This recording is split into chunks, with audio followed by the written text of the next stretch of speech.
urmează am să vă prezint două produse de la SAB, supapă de cuplare rapidă cu filet de 3x4 exterior și cheia pentru supapa de cuplare rapidă cu 3x4. Pentru ce se utilizează ele și modul în care acestea funcționează.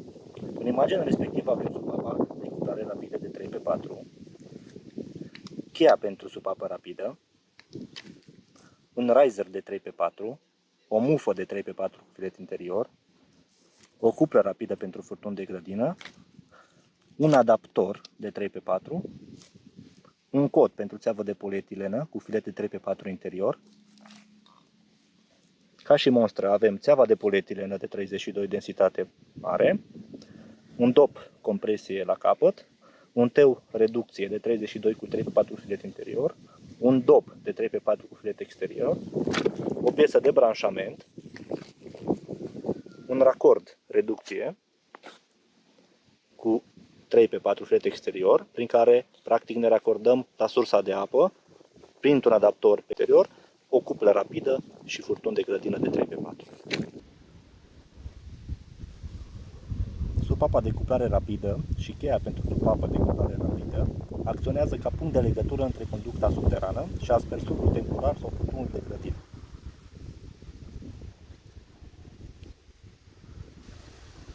Supapa pentru cuplare rapidă se introduce în sol, se poziționează astfel încât ieșirea să se afle la nivelul solului, exact ca și cum am monta un aspersor pentru gazon.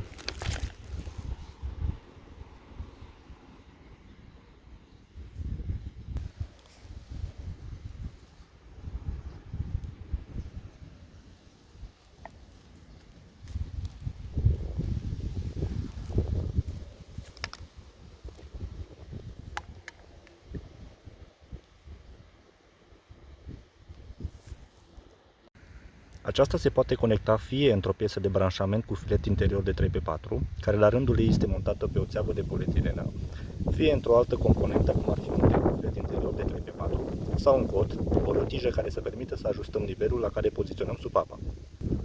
Pentru a crea o legătură etanșă, am utilizat bandă de teflon pentru fiecare filet.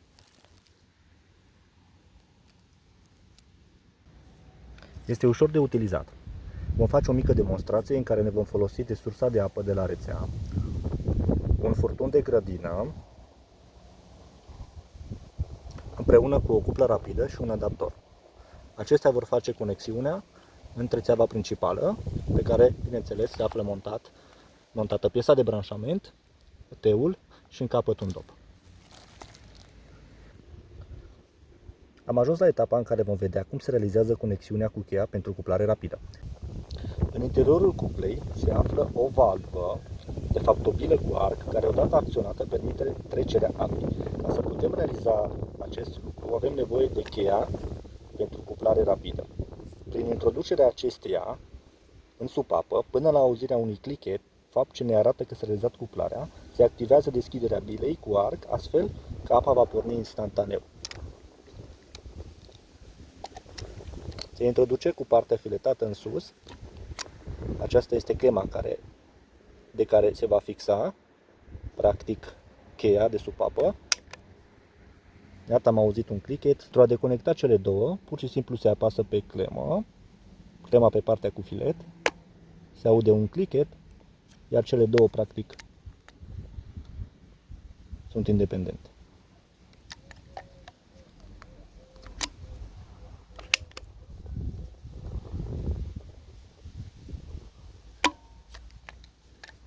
Supapa pentru cuplare rapidă se instalează la nivelul solului, practic până la acest orificiu, la gura de intrare. Distanța până la țeavă în sol poate să fie de 20, 30, poate chiar 50 cm. Ca să ajungem la nivelul solului, avem nevoie de un riser, practic, de 3x4, cu o mufă, iar în cel ce urmează voi atașa, practic, mufa de filetul cuplei rapide. Și iată, avem practic o prelungire, partea filetată, care este acoperită cu bandă de teflon. Astfel avem cele două piese conectate. Se poate adapta practic la o piesă de branșament.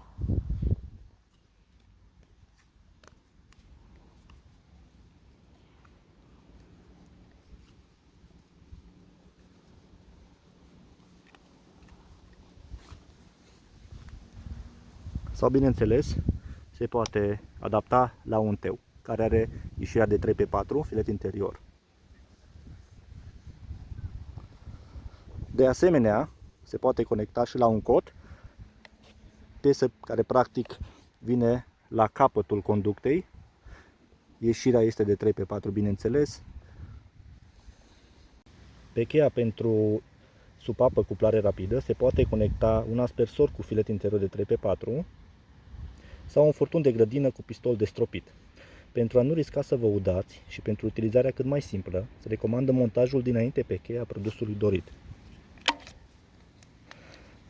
Partea respectivă care intră în supapă, iar partea cu filet exterior pe care se montează așadar un aspersor, un adaptor cu o cuplă rapidă. Vom face și o mică demonstrație. Acesta este un adaptor cu filet de 3x4. Vom folosi de asemenea bandă de teflon. Se înfiletează pe cheie. Avem cupla rapidă care funcționează pentru furtuni de 5x8 și 3x4, în cazul nostru de 3x4. Și iată, astfel am făcut o conexiune. Acestea împreună se introduc în supapa pentru cuplare rapidă. Așadar am creat o conexiune completă. În partea respectivă vom introduce, bineînțeles, furtunul de grădină. Tot acest ansamblu se montează într-o piesă de branșament, într-un teu sau într-un cot. Vom realiza procedura de montaj a supapei pentru cuplare rapidă. Se introduce în piesa de branșament, se înfiletează,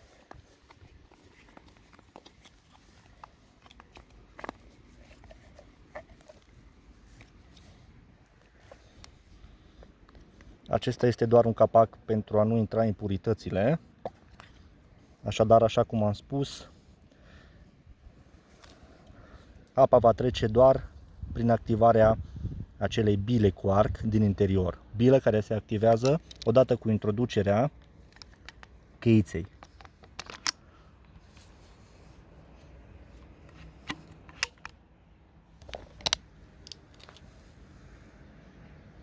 Apa circulă prin furtun și prin țeavă. Vom deschide capacul și vom introduce cheia și veți vedea exact cum apa va ieși la suprafață prin dezactivarea bilei cu arc din interiorul supapei.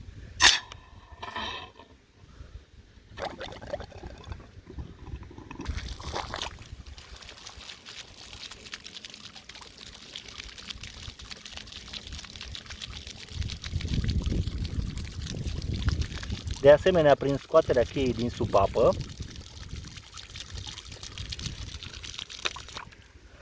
am închis rețeaua din interiorul supapei. Astfel bila revine la loc, iar apa nu mai circulă.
supapa pentru cuplare rapidă poate fi montată și într-un teu, care la rândul său este montat pe conducta principală. Acesta, bineînțeles, poate să fie în funcție de conductă, de dimensiunea acesteia, de la 25, 32, 40, 50 până la 63, de ce nu. Supapa pentru cuplare rapidă se montează în fletul interior al teului.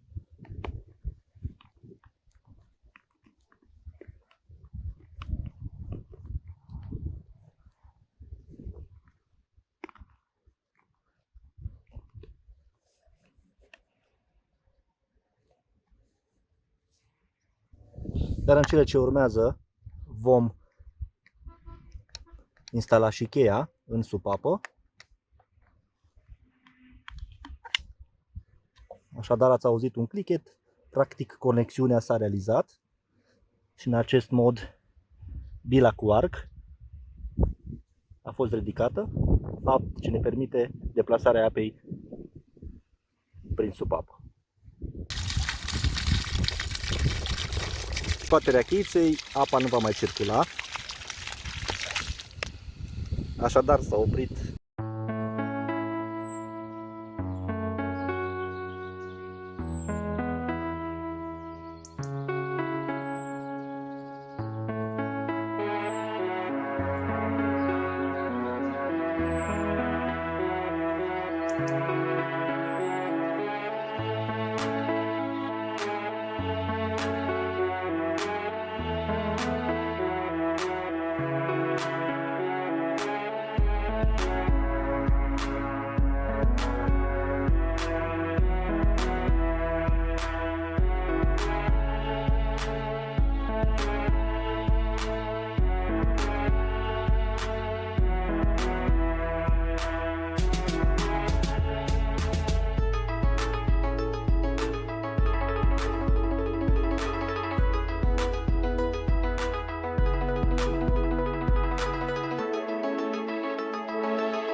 Thank you.